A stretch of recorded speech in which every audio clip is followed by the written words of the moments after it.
Hello, welcome to learningtocook.com. I'm Chef Mark, and in this session, we'll be learning how to cook bacon.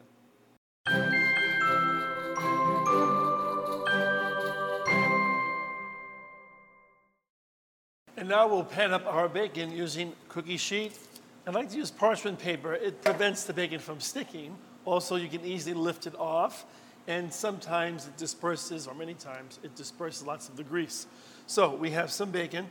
It's best to pan up somewhat chilled, because if it sits too long on the table, it gets hard to manage. I like to line them up as you see on the cookie sheet pan.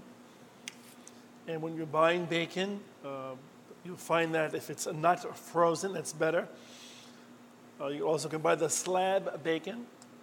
You can slice it yourself. It's a little thicker. You'd have to cook that at a lower temperature. What we're going to do for crispy bacon is cook this bacon at 375 degrees in a convection oven for about 20 minutes to be crispy. If you want it medium well, soft and tender bacon, I'll show you both of those after.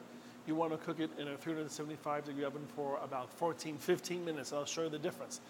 So we have our oven on 375 degrees, the convection oven. Trade it up. A rasher of bacon is 3 slices, so we have 2 rashers, an extra one for the chef. So put them on the pan. You can freeze them like that. I avoid putting them on a skillet on top of the stove. It splatters, it burns. The pan can be uneven, your heat can be uneven. If you're going to cook bacon on the stove top, you need a splatter, a splash guard. Also realize you need to put a little water sometimes to prevent it from burning.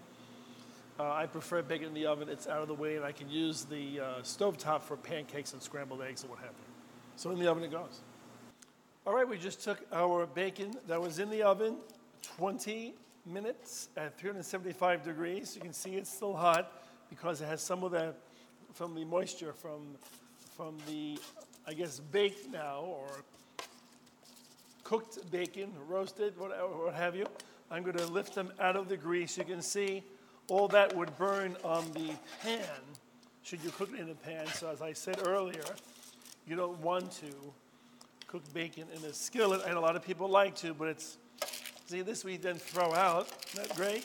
Have a little bacon fat. You want to save that for something. That'd be wonderful as well. Put that aside with a towel on it so people know it's hot. We're going to blot the additional bacon slices dry. And that takes off all the excess grease. Still a little hot. But with this way, you see, you can adjust. So I have bacon cooked 2 methods here. I guess you can cook this earlier, and I just cooked this now. Sort of like the pliable, soft, still cooked, fat rendered. There's still some fat and moisture in there. Then we had the one that's crispy. Snaps, cracks in half. That's nice for people who like crispy bacon. Reheats very well. And you crumble that up. You can put that into a risotto dish. You can put it into an omelet, scramble eggs. And people like the crispy bacon. So you line it up. You can reheat that. Reheat them in the microwave if you want. That works fine. We'll blot these dry. And pretty much that's it. This is how to make bacon. Enjoy.